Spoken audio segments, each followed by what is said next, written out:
Pucuk pimpinan Al Zaitun Panji Gumilang yang penuh misteri.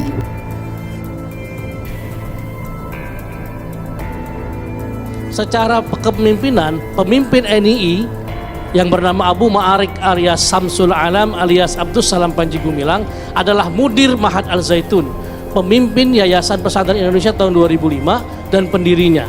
Jadi dua-duanya orang yang sama, tapi ada di permukaan sebagai pemimpin Al Zaitun, di bawah sebagai pemimpin NII. Tiba-tiba ada sebuah gedung besar di tengah-tengah hutan, itu bisa dalam waktu 3 tahun begitu megahnya. Padahal dia bukan Bandung Bondowoso. Dari mana dia bisa melakukan itu semua dan dari mana uangnya? Ini kan yang tidak pernah diungkap. 1.200 hektar. 1.200 hektar. Itulah kemudian diungkap bahwa semuanya adalah dari jaringan NII yang bergerak di bawah tanah. Seperti Ibu Leni bilang, itulah jaringan teritorial. Itu fakta tahun 2002-2003. Coba, bisa nggak dibantah? Yang ikut Jamas itu ada orang luar di situ. Sedangkan itu ada data dari koordinator-koordinator. Yang nyeleneh ada. Saya dari koordinator Jakarta Selatan. Asupan makanan itu tidak terpenuhi dengan baik juga. Ya, anak-anak sering lapar, anak-anak menjadi susah untuk pergi ke kantin. Kalau ke kantin itu harus ada yang mewakili, izinnya setengah mati gitu ya. Padahal di kantin tersedia makanan banyak gitu, tapi sangat sulit untuk bisa pergi ke kantin. Jadi keluar dari asrama itu sangat sulit izinnya, harus ada perwakilan.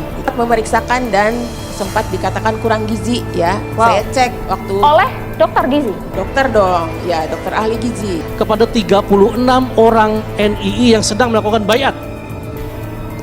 Ponisnya makar 2008. Cuma tidak diteruskan bahwa itu sampai ke Al Zaitun.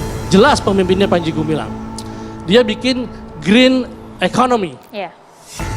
Ketika Indonesia beras itu impor, mereka menganggap bahwa mereka punya ketahanan pangan yang lebih dari cukup. Bahkan Pak Muldoko datang untuk mendukung itu kan, membuktikan bahwa ketahanan pangan di Panji Gumilang ini sudah hebat. Satu poin dia menang itu sebagai pemimpin NII. Tepuk tangan dong orang NII, hebat kita bisa mengalahkan Republik. Kedua, blue economy. Itulah kenapa ketika Indonesia bicara maritim, dia bikin pangkalan di eretan, dia bikin gedung, dia bikin kapal, dia bikin pelabuhan. Untuk apa? Bahwa kami bisa melakukannya dan tidak ada yang bisa melarang kami. Iya, ketika di bawah diadres itu kepada masyarakat ini, tepuk tangan semua bahwa mereka akan segera menang. Nah, informasi-informasi itu kan tidak bisa dicerna umum bahwa ini adalah Panji Gumilang sedang bicara kepada masyarakat. Tidak, itu masyarakat NII yang harus mendengar itu, dan itulah yang harus disampaikan kepada dunia sekarang bahwa kalau mau bernegara kayak Panji Gumilang, makanya dia menerima semua agama, menerima semua umat karena dia negara sifatnya, berpikir sebagai kepala negara. Ini dengan harga 1.500.000 langsung di Ponpes Al Zaitun. Menurut Anda ini harga yang wajar Pak untuk sebuah sajadah? Menurut saya kan juga ingin berinfak dong. Wajar kalau kemudian 1,5 juta. Oh, artinya memang harga 1,5 juta itu memang ada bagian dari infak, dijelaskan oleh Panji Gumilang. Iya, saya menerimanya dan saya membelinya kalau saya tertarik. Kan saya membeli 2, ada 3 bahkan. Kenapa Panji Gumilang tahun 99 itu bisa mendatangkan B.J. Habibie? Lobby kan? Karena semua orang dari partai-partai politik masuk ke lobby dong. Nggak mungkin tiba-tiba pejabat-pejabat datang ke sana tiba gak ada urusan, tahu-tahu datang ke sana itu cuma melihat pesantren sama sapi, kan nggak mungkin. Tahun 91 semua orang ini itu jual rumah, jual hartanya, memberikan dananya kepada NII dalam hal itu KW9 agar mereka mendapatkan keuntungan ke depan menjadi mujahid-mujahid yang akan merintis negara Islam Indonesia dengan uang tadi. 91 sampai 93 satu rekeningnya ada, namanya rekening Abu Ma'arik. KTP-nya KTP Mampang, Jakarta Selatan. Mukanya muka Panji Gumilang. Artinya dari awal ini pendanaan besar ini nggak ada yang dari luar negeri, nggak ada yang dari usaha keras dan pekerja kerasnya Panji Gumilang. Dari jamaah NII yang itu kemudian dibelikan tanah 1.200 hektar di Indramayu, di Subang, di Sumedang, di Jakarta, di Rembang, di Trenggalek, di Caruban dan di Jombang, bahkan di Dumai, bahkan di Batam sebagainya. Syekh Al-Mahat AS Panji Gumilang yang bikin heboh belakangan ini adalah figur tertinggi di Pondok Pesantren Al Zaitun. Hanya saja sampai kini figur ini masih penuh misteri. Ada yang menyebut dia adalah pimpinan negara Islam Indonesia Komandemen 9. Ken Setiawan, mantan anggota kelompok NII KW 9 yang saat ini memimpin NII Crisis Center di Jakarta, lembaga swadaya yang membantu para korban perekrutan kelompok itu, pernah mengungkap kaitan gerakan tersebut dengan Pondok Pesantren Al Zaitun di Indramayu, Jawa Barat. Panji Gumilang punya nama Abu Toto di NII KW 9. Ken menyebut Panji Gumilang mencapai sukses besar dalam perekrutan jemaah dan pengumpulan dana. Ken mengaku sempat 4 tahun belajar di Al Zaitun.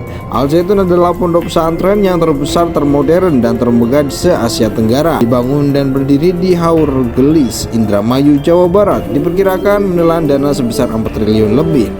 Dalam buku membongkar gerakan NII di balik pesantren mewah Al Zaitun karya Umar Abduh juga disebutkan keterkaitan antara Al Zaitun dengan Abu Toto dan KW 9 NII. Ini sesungguhnya bagaikan sebuah tanaman yang tumbuh, hidup, dan berkembang di atas suatu hamparan tanah yang tadinya gersang, lantas kemudian mendapatkan siraman air limbah yang mengandung unsur pupuk sehingga tanaman tersebut hidup subur dan cepat membesar, mencengangkan setiap yang melihatnya, tulis Umar Abduh. Abu Toto adalah laksana air limbah yang memiliki kandungan pupuk hayati yang cenderung menghidup suburkan tanaman. Lanjutnya, dalam buku yang diterbitkan Lembaga Penelitian dan Pengkajian Islam 2001 ini, menurut Umar Abduh, Abu Toto bernama asli Abu Salam Rasidi. Selain Abu Toto, dia juga punya nama alias cukup banyak, antara lain Samsul Alam, Abu Mararik, Toto Salam.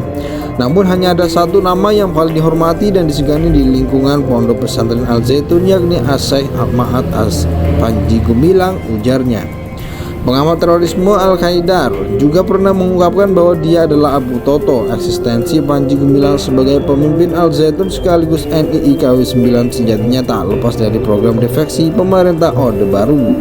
Al-Qaidar mengatakan untuk menangani orang-orang yang anti terhadap Pancasila, pemerintah Orde Baru berupaya untuk mengumpulkan mereka yakni memiliki ide mendirikan negara Islam. Namun demikian, program defeksi yang dikembangkan pemerintah justru menjadi berlebihan, sehingga kemudian program ini menjadi blunder, dan itu bisa kita lihat di dalam kasus Al Zaitun ini, ujar Al-Qaidar. Dalam Al Zaitun ini kita bisa melihat bagaimana kemudian Panji Gumilang yang sebenarnya bukanlah intelijen. Dia adalah orang yang direkrut oleh intelijen untuk dijadikan salah satu partner, bukan sebagai agen.